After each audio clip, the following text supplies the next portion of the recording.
प्रशस्त परिणाम ही एक ऐसे परिणाम हैं जिन परिणामों के कारण हम प्रशस्त फल को प्राप्त कर सकते हैं। निच्छ कालम अंचेमी पूजेमी बंदामी नममसामी। हे प्रभु त्रिलोकीनाथ, हे गुरुदेव, हे पंच परमिष्टि, मैं आपके लिए हमेशा अर्चा करता हूँ, पूजा करता हूँ, वंदना करता हूँ, नमस्कार करता हूँ। इन सबके करने से मुझे दुखों का नाश हो। संसार के हर प्राणी दुखी हैं, किसी न किसी प्रकार की पीड़ाएं अपने जीवन में लगी हैं। इन पीड़ाओं से, संसार के दुखों से मुक्ति पाने के लिए, संसार के तमाम दुखों से, अनंत दुख हैं, 4 गति 84 लाख गतियों के योनियों के दुख हैं। आज सिर्फ मनुष्य जीवन के दुख की बात नहीं कर रहा हूँ। आज मैं तुम्हारे लिए कोई पारिवारिक आर्थिक दुख होंगे, किसी के व्यापार नहीं चल रहा इसलिए दुख होगा, किसी के घर में अशांति और कलह का वातावरण है इसलिए दुख होगा, किसी के यहाँ पर बच्चों की शादियाँ नहीं हो रही, विवाह नहीं हो रहा इसलिए दुखी होंगे, और कोई इसलिए दुखी होंगे कि बच्चों के विवाह तो हो गए किंतु बच्चों को बेटे पैदा नहीं हो रहे, बेटियाँ पैदा नहीं हो रही, इसलिए दुख है। तुम्हारे दुख हो सकते हैं कि तुम्हारे कोई income tax, sale tax, GST ना भरने के कारण तुम दुखी हो। ये सब थोड़े से दुख हैं, ये कोई बड़े दुख नहीं हैं। हम इन दुखों की बात नहीं कर रहे हैं, हम उन दुखों की बात कर रहे हैं कि जो आज तक तुम अनंत काल से इस संसार में दुख उठाते आए, भोगते आए। उन दुखों से मुक्ति चाहिए ना, कि इस जन्म के दुखों से छूटना है, कि जन्म जन्म के दुखों से छूटना है। विचार करिए आप, आपकी भक्ति, आपकी पूजा, आपकी अर्चा, आपकी तीर्थ वंदना, आपकी गुरु सेवा, आपके द्वारा दिया गया आहार दान, क्या सिर्फ हमारे क्षणिक दुखों को मिटाने के लिए है? हमें जन्म जन्म के दुख मिटाना है, और जन्म जन्म के दुख मिटाना है तो जन्म जन्म के दुखों को मिटाने के लिए हमने ये प्रार्थना रखी, भगवान मेरे दुखों का क्षय हो। एक बात ध्यान में रखो, ये जो दुखों का क्षय है कब होगा? कम्मक हो, जब हमारे कर्मों का क्षय हो। इसलिए भगवान के समक्ष ये सुबह शाम दोपहर में, तीनों टाइम की सामायिक में, 2 टाइम के प्रतिक्रमण में, 4 टाइम के स्वाध्याय में, स्तुवन और वंदना करने के समय में, जब कभी भी आप इन भक्तियों को पढ़ें, जब जिनेंद्र भगवान और गुरु के समक्ष उपस्थित हो जाएं, तब उस समय आपको ये भावना बानी चाहिए कि मेरे दुखों का क्षय हो भगवान। किंतु ये दुखों का क्षय कब होगा? जब कम्मक हो, जब कर्मों का क्षय तुम्हारा होगा।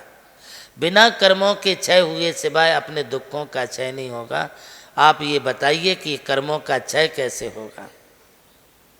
बोहिला हो, जब तुम रत्नत्रय का पारण करोगे, अपन ये संयम का पालन करेंगे, कठोर तप करेंगे, आने वाले उपसर्ग और परिसरों को जब हम शांति के साथ सहेंगे, तब हमारे कर्मों का क्षय होगा। बिना कष्ट सहे, बिना तप किए किसी के कर्म क्षय नहीं होंगे। इसलिए आचार्य देव ने यहाँ पर बोहिलाहो की बात कही है।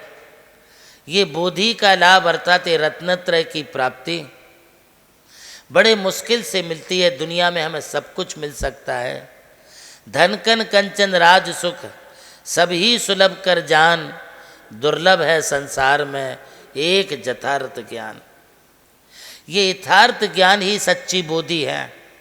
जिसको सच्चा ज्ञान हो जाता है वह फिर वैराग्य धारण किए सिवाय रह नहीं सकता है।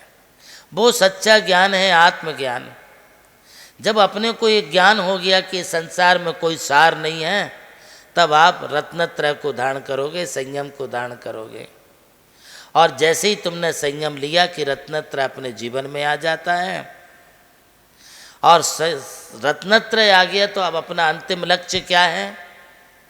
समाहि मरणम। दीक्षा क्यों ली, संयम क्यों धारण किया? अपने को समाधि मरण अच्छे से करना है। आज अपन जो साधना कर रहे, जो आप तप कर रहे, जो कुछ भी आप व्रत नियम पाल रहे, आखिरी में किसके लिए? समाधि मरण के लिए। इसलिए हमने भगवान से प्रार्थना की कि भगवान हमारे कर्मों का क्षय हो।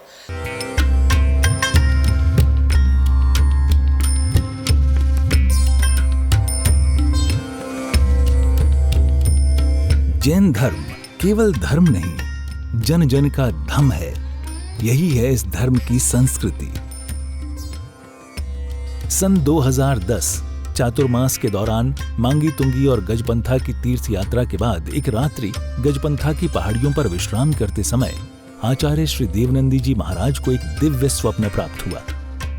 स्वप्न में उन्होंने देखा कि एक ऐसा तीर्थ जिसकी कोई कल्पना भी नहीं कर सका था, एक ऐसा स्थान जहां पंच परमेष्ठियों की भव्य मूर्तियां हों, एक ऐसा समव शरण जो समर्पित हो जैन धर्म की शाश्वत परंपरा को। उस दिव्य संकेत को जीवन में उतारने के लिए आचार्य श्री कुंथलगिरी की ओर विहार पर निकल पड़े। वहां एक श्रद्धालु ने अपनी भूमि पूज्य गुरुदेव को समर्पित की और यहीं से आरंभ हुई मुंबई आगरा हाईवे NH3 स्थित णमोकार तीर्थ के निर्माण की महायात्रा। ये वही भूमि है जिसे राम टेकड़ी कहा जाता है, जहां भगवान रामचंद्र जी ने 12 लाख वर्ष पूर्व तपस्या की थी। आज यही भूमि बन रही है जैन संस्कृति का जीवंत प्रतीक णमोकार महातीर्थ। यहां बन रही है 51 फीट ऊंची अरिहंत परमेष्ठी की मूर्ति, चारों दिशाओं में 31-31 फुट ऊंची अन्य परमेष्ठियों की मूर्तियां। कुल मिलाकर एक अद्वितीय समवशरण की रचना है जिसका वर्णन Guinness book of world record में दर्ज हो चुका है।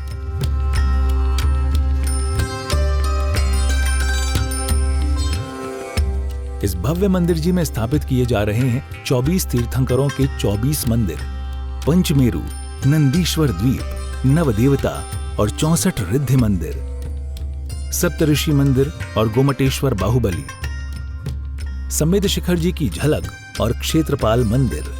यहाँ पर अब तक 250 से अधिक कमरे निर्मित हो चुके हैं, जिनमें 75 साधु साध्वियों के लिए एवं यात्री निवास आधुनिक सुविधाओं से युक्त है। AC रूम, भोजनशाला, कैंटीन और विशाल गुरु मंदिर।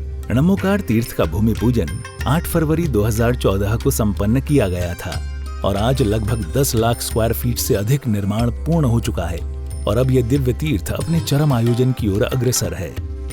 2026 में जिन शासन के वरिष्ठतम आचार्य परम पूज्य साधना सम्राट गणाधिपति गणधराचार्य श्री कुंथु सागर जी महाराज के सानिध्य में एवं परम पूज्य प्रज्ञा श्रवण सारस्वताचार्य श्री देवनंदी जी महाराज की प्रेरणा एवं निर्देशन में 400 से अधिक साधुओं की उपस्थिति में आगामी 6 से 13 फरवरी 2026 में णमोकार तीर्थ का भव्याति भव्य अंतर्राष्ट्रीय पंचकल्याणक प्रतिष्ठा एवं महामस्तकाभिषेक महोत्सव का आयोजन होने जा रहा है।